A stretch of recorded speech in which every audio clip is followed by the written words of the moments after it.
سمندری پانی سے کاربن ڈائی آکسائیڈ نکالنے سے ہوا کو صاف کرنے میں مدد ملتی ہے۔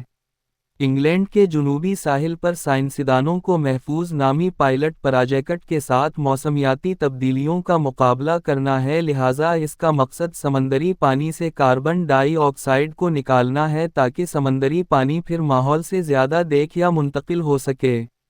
کاربن ڈائی آکسائیڈ، جسے چیف ایگزیکٹو افسر 2 کے نام سے بھی جانا جاتا ہے، ایک چوتھائی کے قریب انسانی سرگرمیوں سے خارج ہونے والی گرین ہاؤس گیس ہے جو سمندروں سے جذب ہوتی ہے۔ پروفیسر پال ہیلو یونیورسٹی آف ایکسیٹر سے چلائے گئے ویماؤتھ میں ایک لیبارٹری میں کام کر رہے ہیں اور اس کی وجہ یہ ہے کہ بنیادی طور پر سمندری پانی میں کاربن ڈائی آکسائیڈ کا نقصان ہوا کے مقابلے میں زیادہ ہوتا ہے، اس لیے اسے سمندری پانی سے نکالنا بجائے اس کے کہ وہاں ایک سمجھدار خود ملازم ہے جس کی تلاش آپ کے پروجیکٹ میں ہمیں سمندری پانی کی وضاحت کرنا شامل ہے جو گیس میں تحلیل کاربن کا مقابلہ کرتا ہے، اور جب یہ خالص ہو تو آپ اسے کمپریس کر سکتے ہیں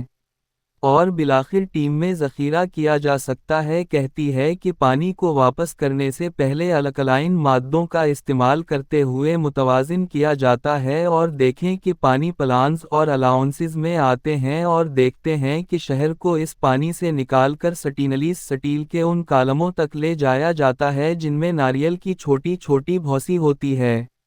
ان کے کورسز کو مزید تقویت بخشنے کے لیے دیکھیں کہ تلوار سطح پر چپک جاتی ہے اور پھر جاری ہو جاتی ہے۔ جب ہم نے یوکے حکومت کی طرف سے فنڈ فراہم کیے جانے والے ایک خلا کے تحت اس منصوبے کی قیادت اس وقت کئی شراکت داروں کے ساتھ university of Exeter global systems institute کر رہی ہے اور تقریباً 100 ٹن سرکل افسر 2 سالانہ منتقل کرنے کے لیے تقریباً امیج کے برابر ہے۔ ایک طرفہ ٹرانس اٹلانٹک فلائٹ کا اجرا اگرچہ موجودہ پیمانہ محدود ہے، محققین جیسے کہ کیسے چلایا جائے امید ہے کہ ان کا پیغام مستقبل میں ہٹانے کی حکمت عملیوں کے وسیع تر کا حصہ بن سکتا ہے۔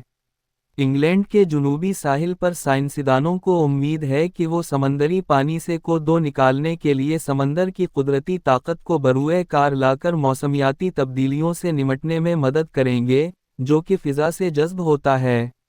یہ ہے ریڈیو جیوے پاکستان ڈیجیٹل۔